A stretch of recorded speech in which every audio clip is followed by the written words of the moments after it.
Meus queridos amigos, companheiros de ideal espírita, boa noite. Que as bênçãos de Jesus continuem envolvidos os nossos corações, em muita paz, em muita harmonia.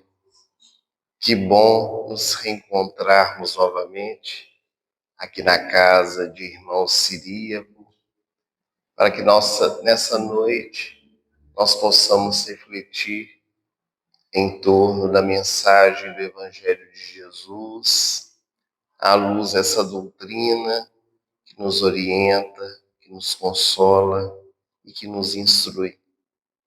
Neste ano de trabalho por Sorocaba e região, nós estamos trabalhando as leis morais, as leis naturais e divinas que foram demonstradas pelos benfeitores espirituais por meio da codificação espírita, quando Allan Kardec, em sua terceira parte, em O Livro dos Espíritos, trata acerca de todas essas leis que norteiam os nossos passos e que fazem com que as orientações divinas elas se cumpram em nossas vidas. E nos coube, na noite de hoje, estudar uma lei pouco comentada, mas de grande importância para as nossas reflexões, que é a lei de conservação.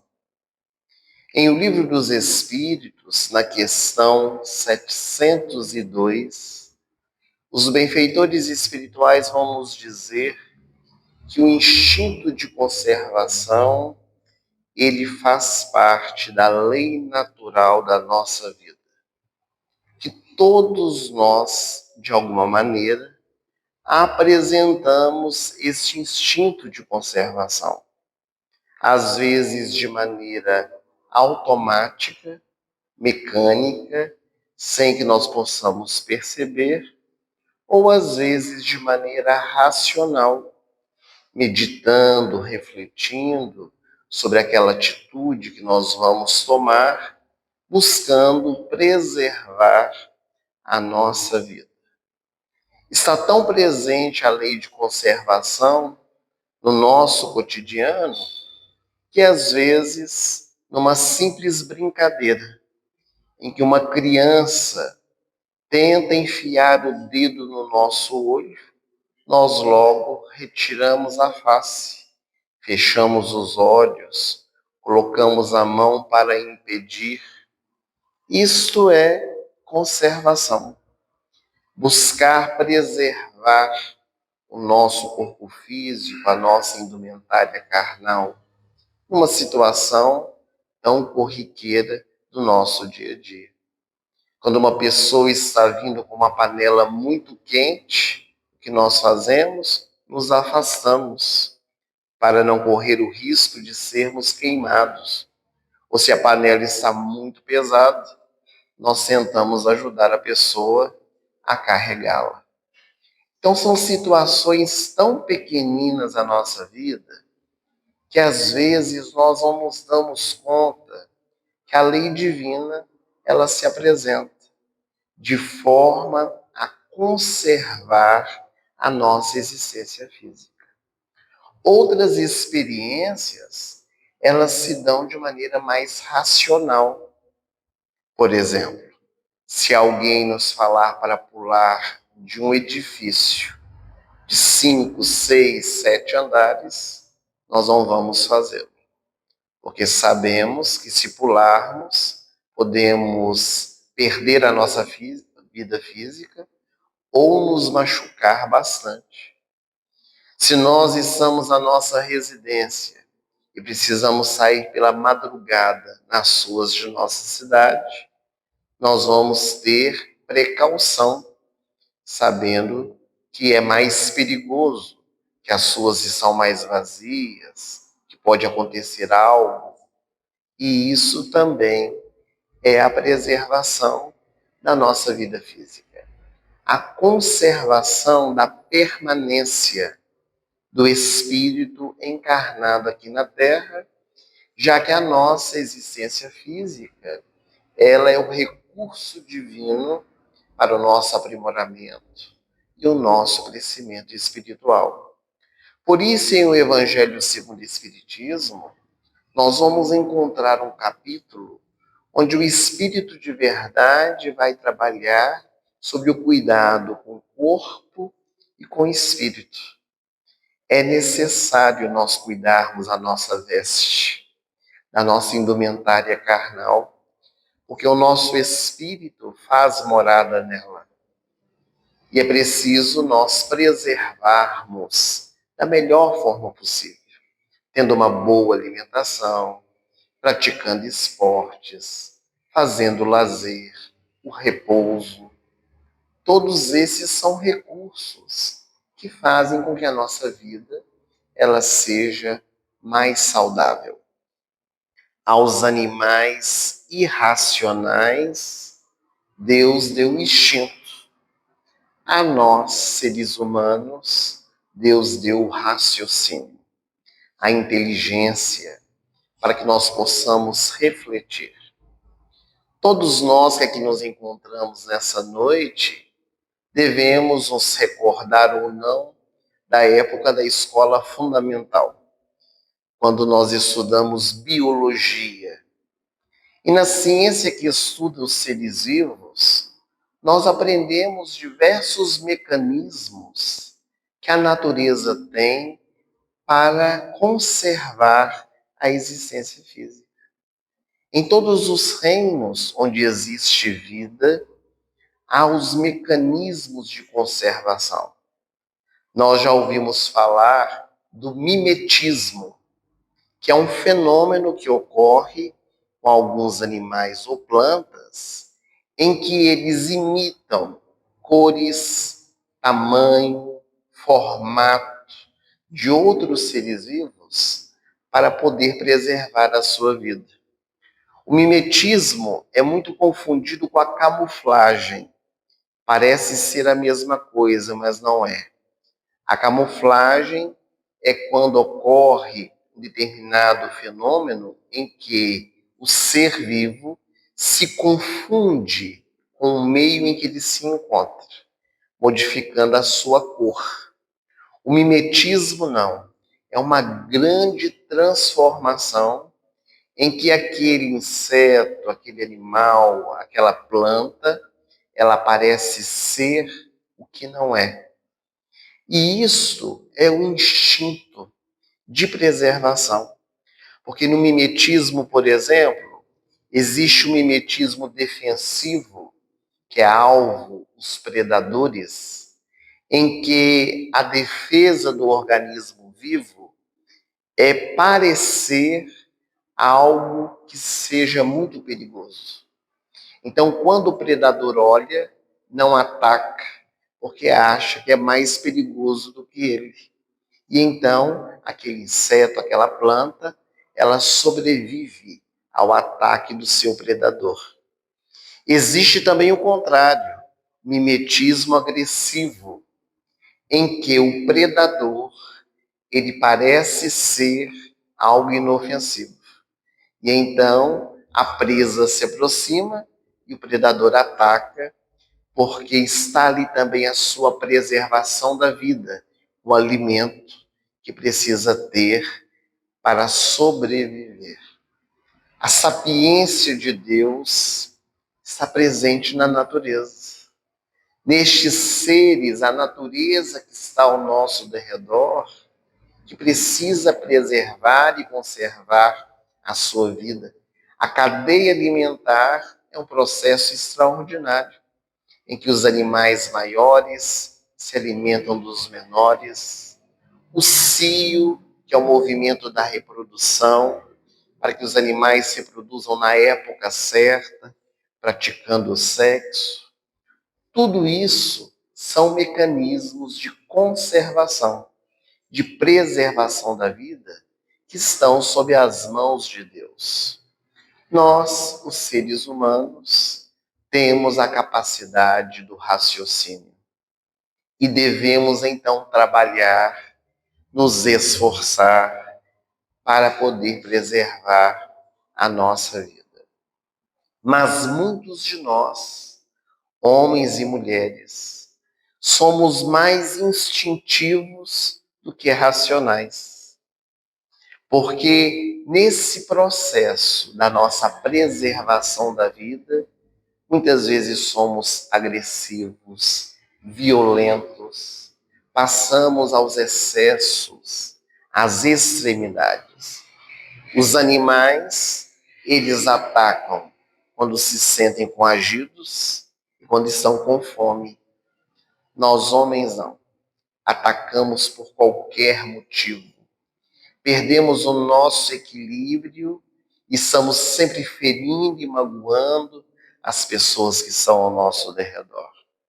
Conforme nós dissemos, os animais têm o cio para a preservação da vida. Nós, os seres humanos, também praticamos sexo por livre escolha, mas quantas vezes nós revelamos nas escolhas infelizes, no sexo corrompido, pervertido, nos comprometendo conosco mesmo e com as pessoas que estão ao nosso derredor. O homem tem a inteligência, mas muitas vezes não sabe utilizá-la.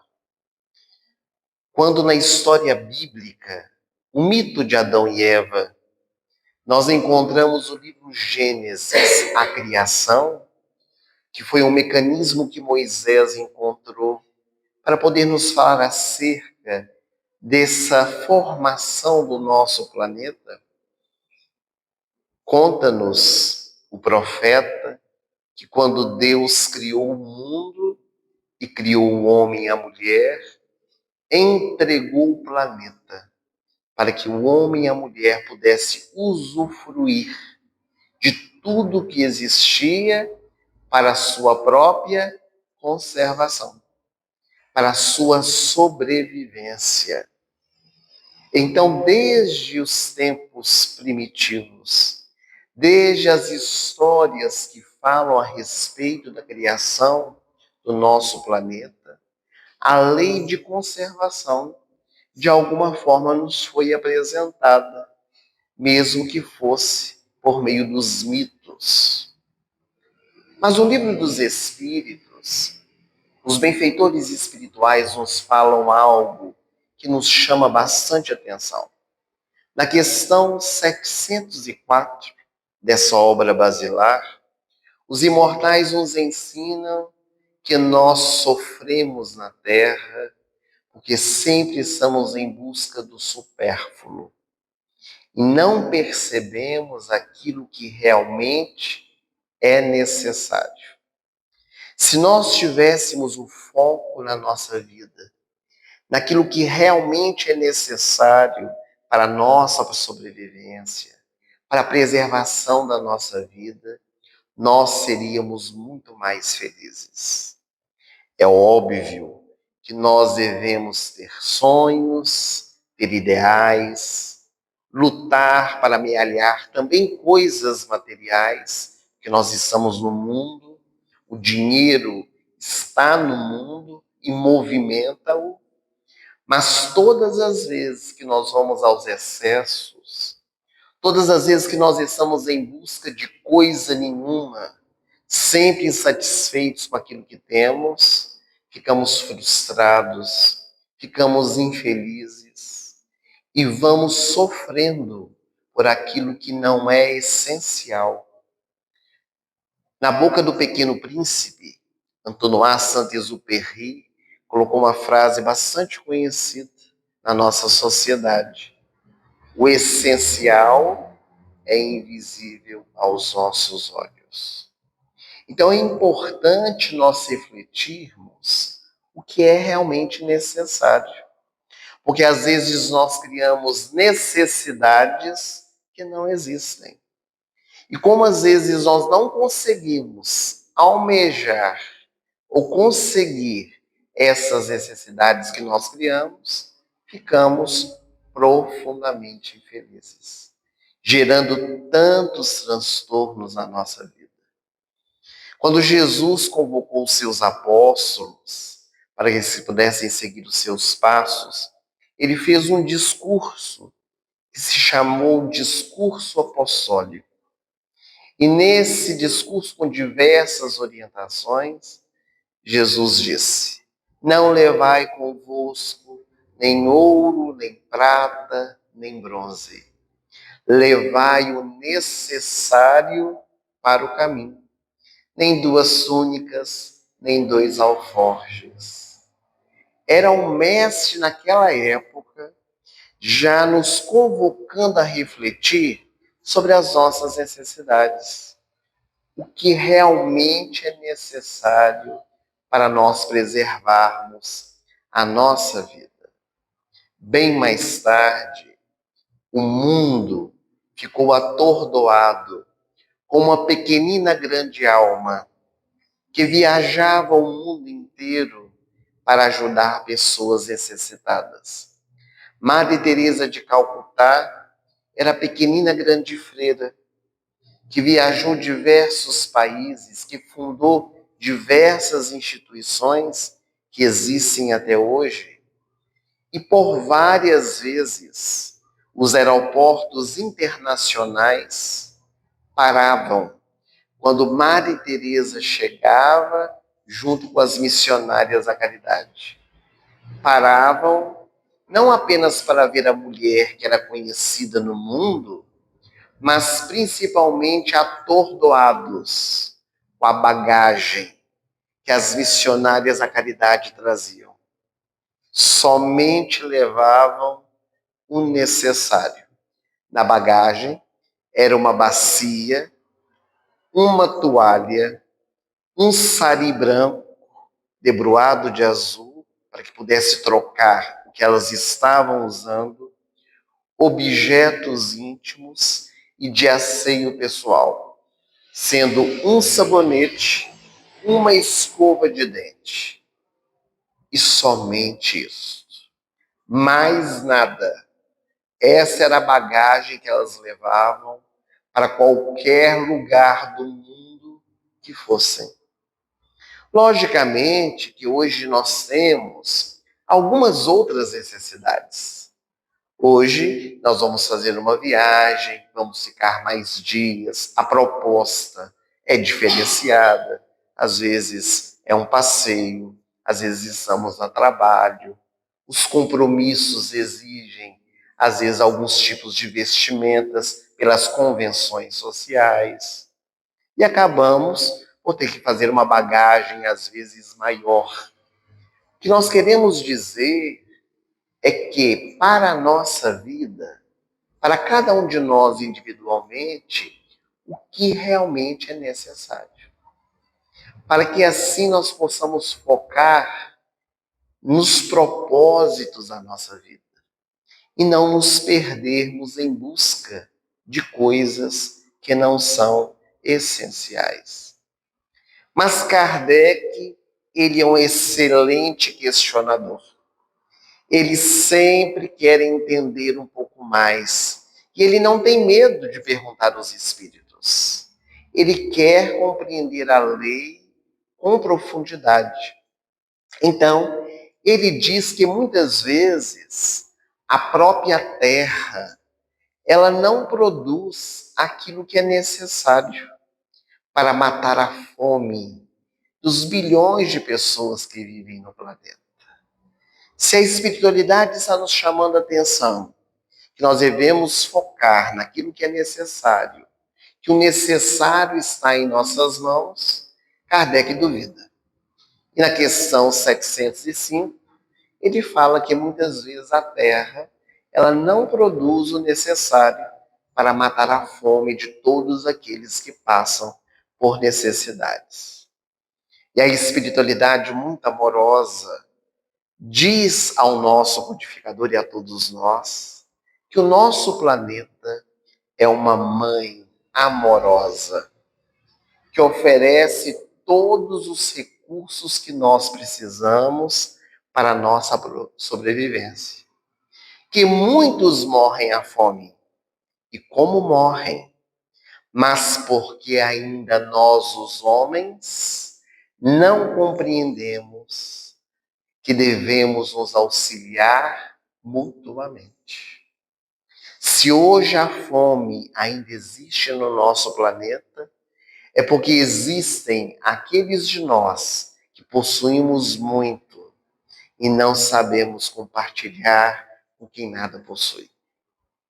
Que temos aquilo que atende às nossas necessidades e muito mais, e não conseguimos enxergar aqueles que não têm nem o que é necessário. No dia que nós compreendermos isso, nós vamos compartilhar, vamos auxiliar. Kardec ainda diz: então, chegará um dia que a riqueza do nosso planeta vai ser dividida de maneira equânime. Muitas pessoas acham que a solução do nosso planeta para acabar com a fome é pegar todo o dinheiro que existe no mundo e dividir igualmente para todas as pessoas, dando a mesma parcela para cada um. E os benfeitores, na sua excelência e sabedoria, dizem que essa não é a solução. Porque dividir toda a riqueza da terra de maneira equânime, daí 5 dias, não, daí 2 dias, não, daí a 3 horas já vai ter diferença de novo. Porque tem aquele que gasta mais, tem aquele que sabe reter, tem aquele que sabe multiplicar o talento que recebeu, e daí a pouco as diferenças estarão todas presentes novamente. Porque o problema não são as diferenças. O problema é como nós vivemos essas diferenças. Porque as experiências, elas existem para o nosso aprendizado. Para que nós possamos aprender a lidar uns com os outros, a respeitar, a auxiliar, a estender a mão. Os benfeitores dizem que a ganância, o poder, o desejo do lucro, faz com que muitas vezes nós lutemos pela nossa sobrevivência, mas esquecemos daqueles nossos irmãos que estão ao nosso derredor, que também estão lutando e têm morrido à fome. Segundo dados estatísticos da Organização Mundial de Alimentos, a FAO, a cada 5 segundos, uma criança morre esfaimada na Terra. Isso significa que, enquanto eu disse essa frase, uma criança morreu. E nós vivemos como se isso não fosse uma realidade. Basta nós observarmos a nossa casa. Quantos de nós jogamos comida fora? Desperdiçamos alimento. Deixamos na geladeira alguns dias, depois o alimento estragou e jogamos no lixo. Aqui no Brasil foi feito um estudo, no Rio de Janeiro, que o lixo do Rio de Janeiro seria capaz de matar a fome do estado todo do Rio. De tanto alimento que é desperdiçado, que é jogado fora, pela falta do nosso entendimento.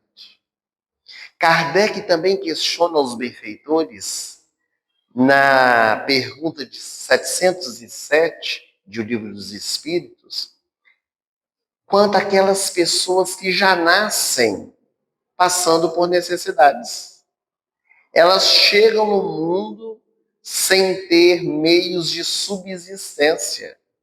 E quantos os primeiros dias de vida morrem sem alimento? E novamente a espiritualidade trabalha a grande chaga que consome a humanidade, que é o egoísmo. Nós nos fecharmos dentro de nós mesmos e não percebermos o mundo que está à nossa volta. Nós fazemos parte de uma organização não governamental chamada Fraternidade Sem Fronteiras, que realiza atividades tanto no Brasil quanto na África. E a instituição, que hoje atende a 37 mil pessoas, tanto na África quanto aqui no Brasil, busca levar principalmente o alimento para aqueles que têm fome.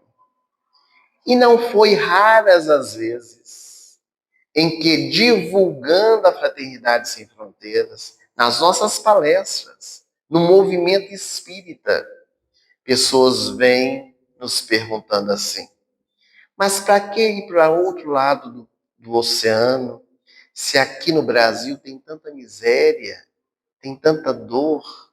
Para que ajudar as pessoas de longe, se as de perto não estão sendo acolhidas? E nós dizemos: mas a Fraternidade Sem Fronteiras também tem vários projetos aqui no Brasil. Temos aqui em São Paulo, na capital, com pessoas de rua, Fraternidade na Rua. Temos em Belo Horizonte a Fraternidade na Rua e também o IPESC, que trabalha com crianças com microcefalia.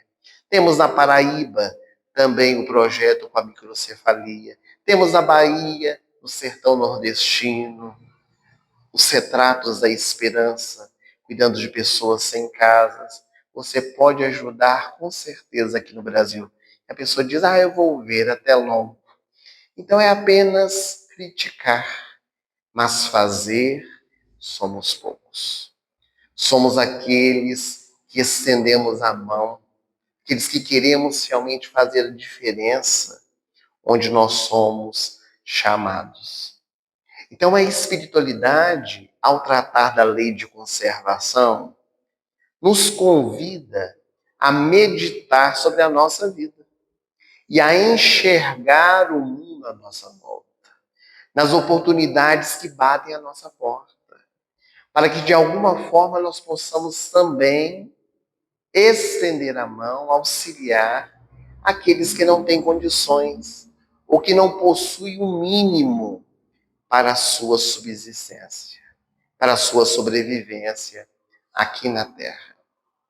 Mas é também neste capítulo que a espiritualidade vai trabalhar questões mais profundas no que tange à conservação da nossa vida. O dever que temos com esse dom que Deus nos oferta, que é o dom da vida. Deus nos deu o dom da vida e a vida física Ele nos concedeu e cabe a Ele tirar. Nenhum de nós temos o direito de tirar a vida de quem quer que seja. Numa das questões do Livro dos Espíritos, Kardec inclusive questiona que quando há uma grande fome no meio de pessoas que estão necessitadas, incorreria em erros se uma mãe, por exemplo, roubasse o alimento para dar ao seu filho que tem fome? Ou ainda em casos mais graves, em que não há alimentos, seria lícito matar alguém para se alimentar dessa pessoa, para que possa sobreviver? E os imortais dizem que um erro não justifica o outro. Que as experiências, elas devem ser vividas de maneiras diferentes, com galhardia, com coragem, buscando outros mecanismos que não sejam aqueles piores, levando-nos a erros mais profundos. Porque muitas vezes, com esse intuito de amenizar a dor, nós às vezes não conservamos a vida, que é necessária para o aprendizado e o crescimento espiritual.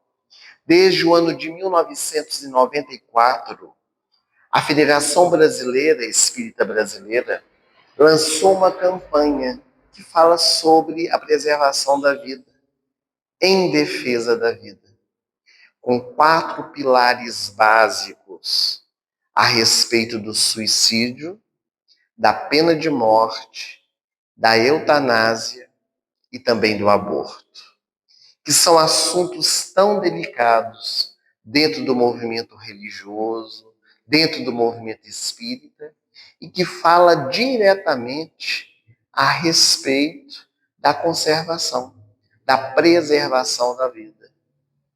O homem não tem condições de dar vida. e por isso não tem o direito de tirá-la. O elemento essencial que nós temos é a nossa vida. É o maior direito que possui a criatura humana que se encontra aqui na Terra. Mas muitas vezes na nossa jornada, nós arvoramos em escolhas infelizes, seja contra nós próprios, no suicídio, que tem aumentado cada vez mais dentro da nossa sociedade. O indivíduo se sente no direito de tirar a sua vida com as próprias mãos, tentando solucionar um problema, piorando ainda mais, já que a morte não existe. Ou pior, querendo tirar a vida das pessoas, como um mecanismo de auxiliá-las ou de castigá-las nos erros que cometeram, como no caso da pena de morte. O aborto, retirar a vida de alguém indefeso, que não tem condições de se defender. E a eutanásia, que é esse desejo de querer amenizar a dor do outro, sem entender os mecanismos que a vida apresenta. Um chamado para o crescimento espiritual, não apenas o indivíduo que passa pela situação do coma, da dificuldade, como também dos familiares que, vivenciando aquela experiência, aprendem de alguma forma.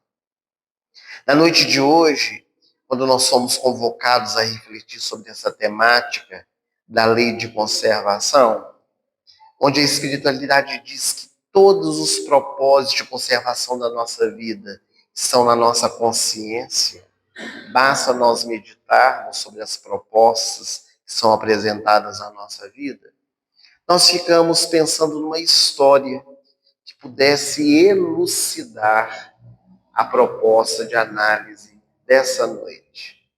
E nós recordamos de uma história real que aconteceu há muitos anos atrás em Los Angeles, com um doutorando de medicina chamado Tadeu Merlin. Tadeu Merlin, ele ainda estava na faculdade, encontrava-se no hospital, trabalhando, aprendendo com seus professores, mas uma noite, ali em Los Angeles, no hospital de plantão, houve uma grande tempestade, trazendo muitas dificuldades para o hospital, diversos atendimentos de emergência, com enchentes, afogamentos, acidentes de carro. O hospital ficou superlotado. E até mesmo os jovens universitários, que não tinham muita experiência, tinham que atender, tinham que trabalhar. O jovem Tadeu Merlin, estudando medicina, dizia-se ateu, não acreditava em Deus. E nos seus estudos, ele sempre dizia consigo mesmo que todas as vezes que ele atendesse alguém, que ele percebesse que a vida da pessoa não tinha sentido, que na análise dele a pessoa estava sofrendo por demais, ele indicaria a eutanásia, porque esse seria o caminho para minorar os sofrimentos. Era uma convicção muito negativa que ele tinha acerca da vida. O hospital superlotado, cada médico de plantão e também os doutorandos com dezenas de pessoas para atender. Quando a atendente ao telefone pôde receber uma chamada de emergência, mais uma dentre tantas. E do outro lado do telefone, uma senhora estava aflita, dizendo que uma mulher no subúrbio da cidade estava para dar à luz, mas que não tinha condições de ser levada ao hospital. O caso era muito grave, ela era parteira e via que a criança estava atravessada, precisava de um atendimento médico de urgência. A atendente, do outro lado da linha, meditou: que irei fazer com tantos casos graves? Mas a mulher ao telefone chorava com tal desespero que a atendente olhou na listagem. Quantos pacientes tinham para cada médico, para cada jovem universitário? E lá embaixo, na lista, estava o jovem doutorando Tadeu Merlin, que tinha apenas 2 pacientes. Então ela o chamou pelo alto-falante e ele veio correndo. Ela disse para ele um atendimento de emergência fora do hospital. A chuva já havia cessado, o trânsito já começava a fluir. E ele, que estava na sua experiência, no aprendizado, não pestanejou em aceitar aquela proposta de trabalho. Pegou uma ambulância e, pelas ruas da cidade, com a sirene aberta, ele foi ao subúrbio da cidade. Quando chegou, era uma casa miserável. Do lado de fora, haviam mais de 8 crianças. Parecia uma escadinha. Todas filhas da mulher que estava em trabalho de parto lá dentro. Do lado de fora, ele escutava os urros daquela mulher de dor. E a parturiente, com muitas dores, e aquela que havia ligado a parteira em desespero. Que bom que você chegou, doutor, para salvar a vida dessa mulher. Ele adentrou, era uma casa muito simples. A mulher deitada sobre a cama.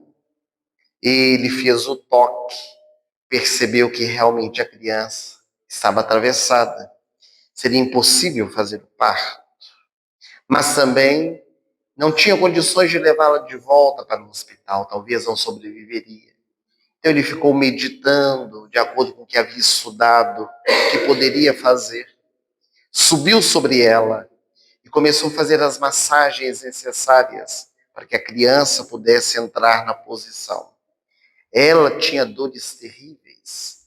A parteira o auxiliava, até que, de repente, ele conseguiu.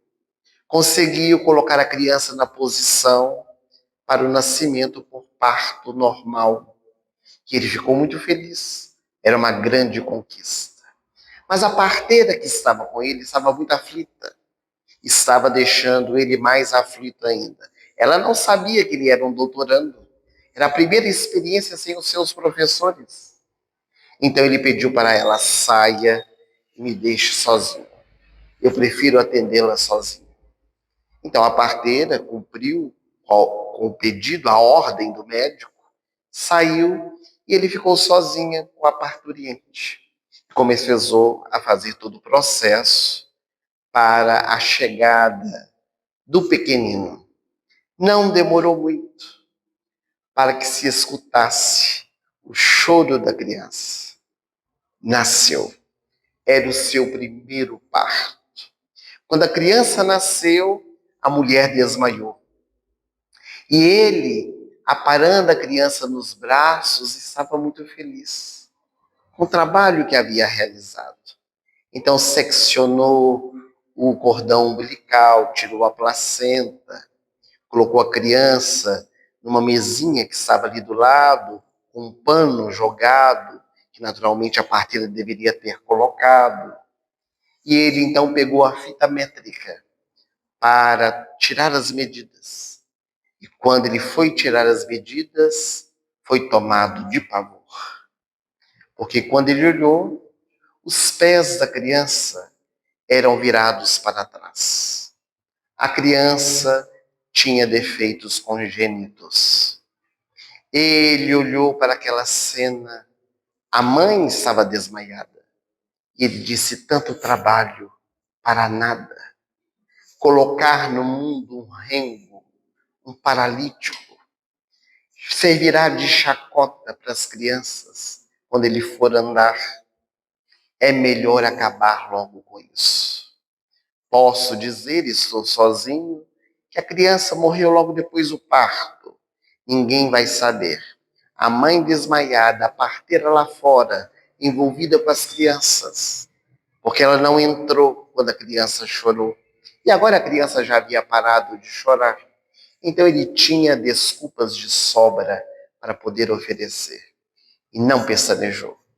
Abriu a sua maleta, pegou a injeção, fez a seringa, a injeção letal. E quando pegou o bracinho fino da criança para poder injetar, ele não sabe de onde veio. mas escutou uma voz. Que você tem a ver com isto? Você já cumpriu com seu dever, que foi salvar a vida da criança e da mãe. Agora, deixe com eles. Ele ficou tão assustado naquilo que escutou, que ele guardou a seringa, colocou a criança nos braços da mãe desmaiada e chamou a parteira lá fora. E disse: a criança está bem, embora o defeito congênito. Depois precisa levar na maternidade, no hospital, para os acompanhamentos devidos. E ele se foi. Se foi e manteve-se com as suas convicções. Formou-se. Agora era o doutor Tadeu Merlin. Casou-se. Teve uma filha, que também se tornou médica quando se tornou mulher. A filha casou-se com um médico. E o casal teve uma filha, que recebeu o nome de Bárbara. Para o doutor Tadeu Merlin, Bárbara eram os seus sonhos. O avô era apaixonado com a neta. Tudo que ela desejava, que ela pensava, ele oferecia. Alucinado com a neta Bárbara. E a filha, que havia se casado, morava bem próximo dos seus pais. Mas o marido médico recebeu um convite para ir para Nova York trabalhar. Era um convite irrecusável. E ele aceitou. Mudou-se para Nova York. E os avós, sentindo falta da neta, mudaram-se também. Compraram uma mansão ao lado da mansão onde Bárbara vivia. Era uma família de grandes posses. O doutor Tadeu Merlin agora era bastante conhecido, um pouco mais velho, havia diminuído os atendimentos, muito respeitado dentro da sua área. Mudaram-se para Nova York, ao lado da família. Numa noite, a filha do doutor Tadeu Merlin teve um compromisso social junto com o marido e pediu aos avós para que pudessem ficar com Bárbara. Para eles não era sacrifício algum, nem precisava pedir. A casa deles era a casa de Bárbara. Aliás, já havia colocado no nome dela para que ela pudesse usufruir. Bárbara veio para a mansão dos avós, acolhida com imenso carinho. E naquela madrugada, era uma madrugada fria, o telefone tocou. Telefone tocando pela madrugada, portador de más notícias. Doutor Tadeu Merlin acordou sonolento, pegou o telefone e do outro lado a atendente questionou. É da casa do doutor Tadeu Merlin? Sim, senhora. Pois não. Eu preciso que o senhor venha imediatamente ao Hospital Central de nossa cidade. E para quê? Houve um acidente fatal, com vítimas, e precisamos que o Senhor venha reconhecer os corpos. Ele assustou-se, mas o que se trata? Não sabemos. A única coisa que encontramos dentro do carro foi o seu cartão, o seu número de telefone.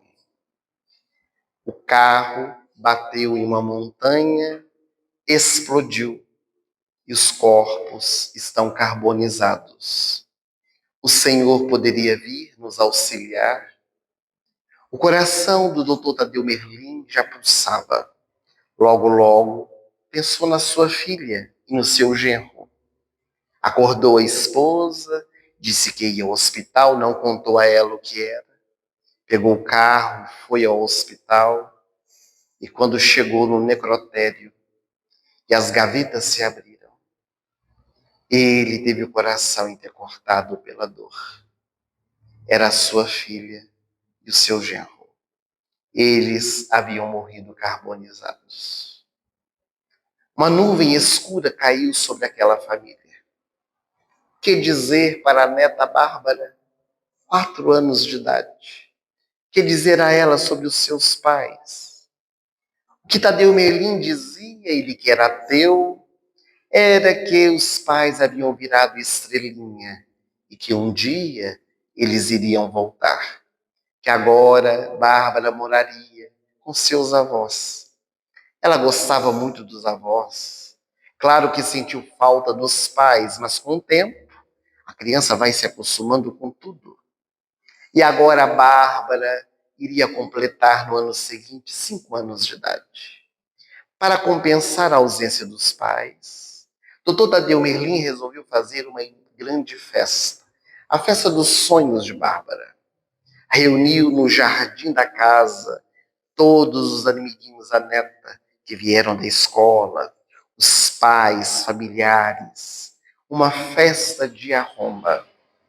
No auge da festa, que aconteceu no período da tarde, Tadeu Merlin procurou pela neta e não a encontrava. Achou muito estranho. Ela era aniversariante, deveria estar aproveitando. Era um garden park, um parque no jardim, com tantos brinquedos. Onde estava a neta Bárbara? E ele procurando no meio dos convidados, todos passaram a auxiliar.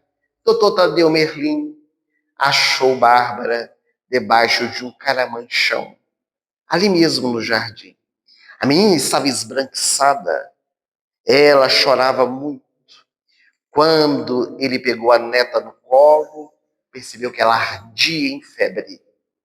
Levou-a para dentro. É claro que a festa foi terminada. Os convidados foram embora e ele, como médico, foi cuidar da neta. Deu medicamento, banhos quentes e frios, a febre cedeu, ele ficou mais tranquilo, mas aí a pouco a febre aumentou de novo. E ele achou muito estranho. Deu antitérmico, a febre cedeu, depois voltou mais alta. Ele precisou levar para o hospital. Nenhum médico encontrava o que sua neta tinha. Ele começou a ficar desesperado. Sendo um homem muito rico, médico, conhecia diversos outros médicos. Procurou os maiores especialistas daquela época nas semanas seguintes, porque a neta foi piorando cada vez mais. E então nenhum deles conseguia dar o diagnóstico. Foi quando ele foi numa clínica especializada dos Estados Unidos. E o médico, ao examiná-la, disse para o doutor Tadeu Merlin: a sua neta tem uma doença muito rara. Uma doença que se apresenta em poucas crianças no mundo. É uma doença cruel. Bárbara vai perder os movimentos, vai ter dores terríveis nas juntas, o seu corpo vai ficando atrofiado e ela vai morrer asfixiada. Doutor Tadeu Merlin ficou desesperado. Mas a minha neta, eu tenho muito dinheiro, o que for preciso. Mande-me a qualquer especialista do mundo e eu irei.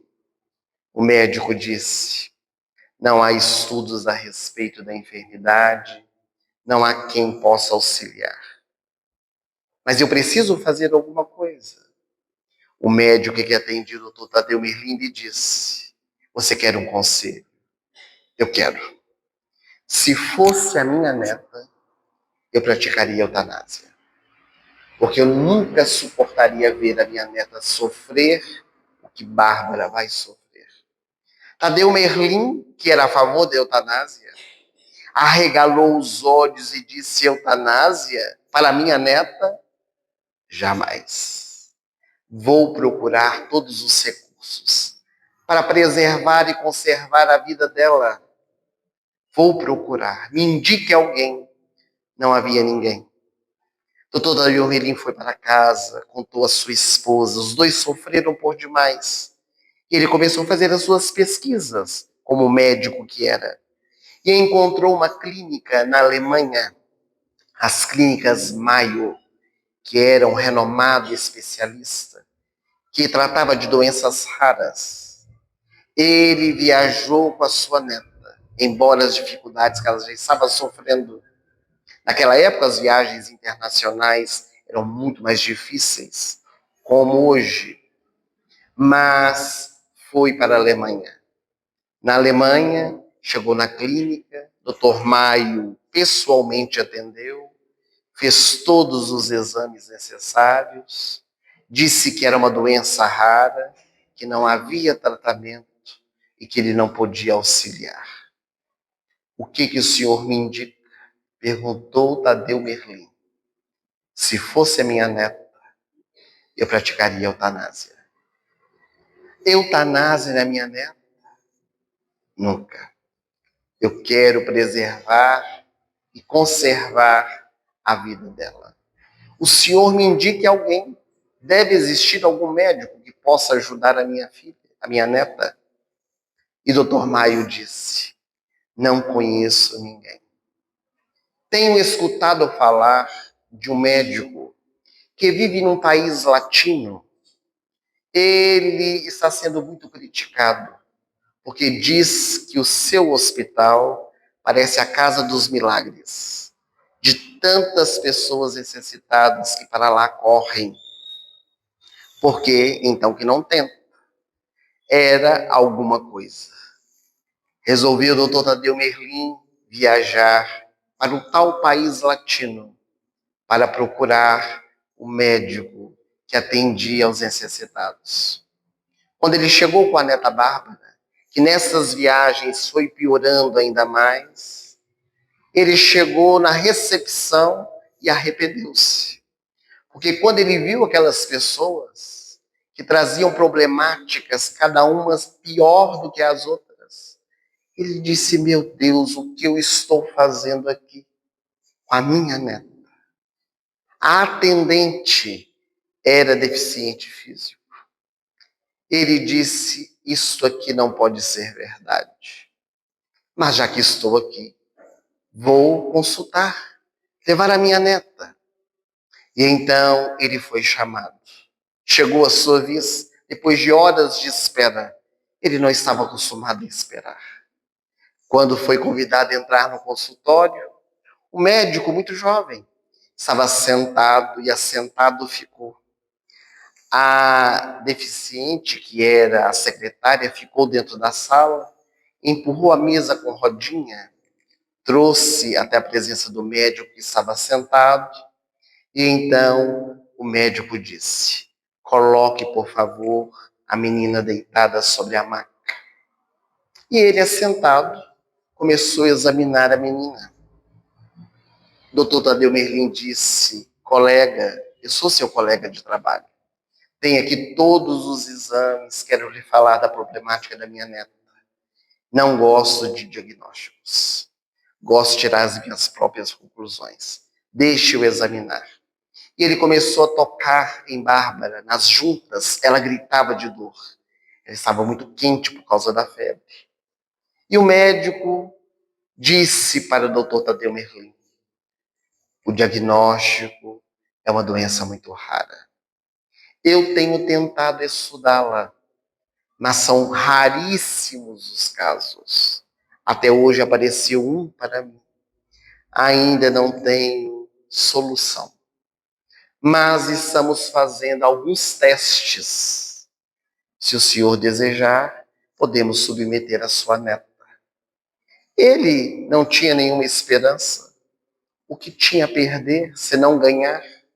Ele disse, até agora, todos querem matar a minha neta com a eutanásia. O senhor está me dando uma esperança. Quando podemos começar? Imediatamente, disse o médico. Podemos começar imediatamente o tratamento. Então, comecemos. O médico, então, chamou uma enfermeira que chegou mancando, também era deficiente, e disse para ela, prepare os banhos quentes e frios, para começarmos os testes com a pequenina Bárbara.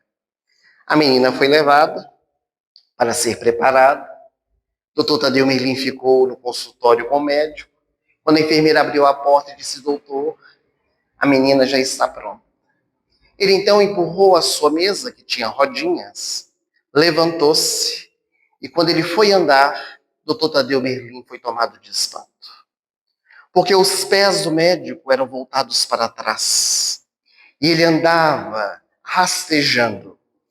Ele assustou-se quando viu, o médico percebeu e disse: não se assuste, aqui nesse hospital todos somos deficientes. Eu sou chamado médico Rengo, paralítico. Todos zombam de mim, mas eu sou muito feliz. Naquela hora, doutor Tadeu Merlin voltou no tempo. Não é possível que a vida estava lhe dando aquela grande lição. E ele, curiosamente, perguntou: mas você é muito jovem, de onde vem? Minha história é uma história muito feliz. Minha mãe me contava com lágrimas nos olhos o anjo que foi enviado à nossa casa para salvar as nossas vidas. Foi uma noite em Los Angeles, nós morávamos lá, uma grande tempestade. Minha mãe entrou em trabalho de parto, a parteira não conseguia ajudar. Ela ligou para o hospital e mesmo com todos os atendimentos de emergência, foi enviado o anjo de Deus à nossa casa para poder salvar as nossas vidas. Eu nasci, cheguei na terra graças a esse homem que trabalhou fervorosamente para que eu pudesse sobreviver. Eu queria tanto um dia poder encontrá-lo, para poder agradecê-lo. Minha mãe, quando melhorou daquele parto difícil, ela foi ao hospital, quis saber quem havia lhe atendido, mas a atendente disse que não poderia informar.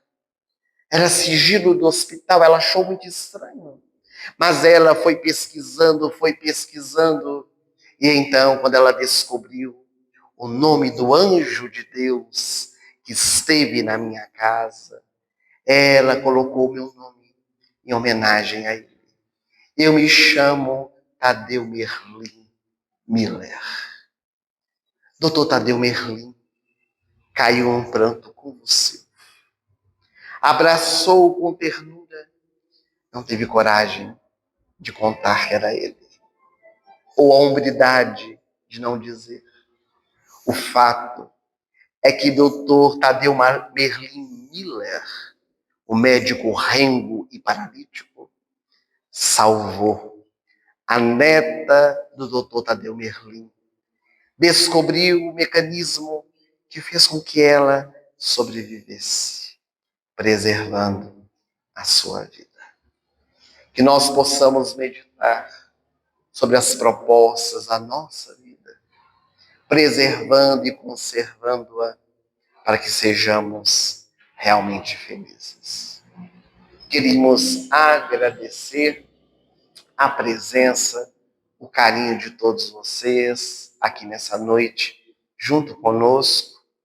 E antes de voltarmos a palavra ao nosso companheiro que nos dirige para a finalização das atividades, carinhosamente a direção da casa sempre nos permite falar um pouquinho do nosso trabalho. Nós temos realizado palestras onde somos chamados já há 31 anos. Temos diversos livros publicados, 38 livros, cuja renda é revertida para várias instituições de caridade, entre elas a ONG Fraternidade Sem Fronteiras, que é uma instituição, conforme nós dissemos na nossa palestra, que realiza o trabalho humanitário no Brasil e na África, que vive de doações de pessoas que se interessam pelo trabalho e que unem os esforços junto conosco. Há várias maneiras de ajudar, um deles é apadrinhando. Com R$50 mensais, nós fazemos a diferença na vida de uma criança. Aqueles que quiserem apadrinhar, podem nos procurar ao final. Nós trouxemos os recursos para ser feito o apadrinhamento. Ou se você quiser fazer na sua casa, basta acessar o site, procurando pelo Google Fraternidade Sem Fronteiras, e vão encontrar todos os direcionamentos. Os livros, nós temos alguns exemplares, tanto para crianças quanto adultos, que são expostos aqui à saída. Um deles é o livro Levantar e Servir, que fala sobre a cura da sogra de Pedro. É uma proposta de estudo aprofundada a respeito das curas realizadas por Jesus, onde nós vamos pegando cada versículo e vamos analisando. E para as crianças, nós temos várias opções. Um deles é o livro O Preço da Mentira, que é a história de um elefantinho que mentia muito e aprende com experiências muito difíceis o valor de se falar a verdade.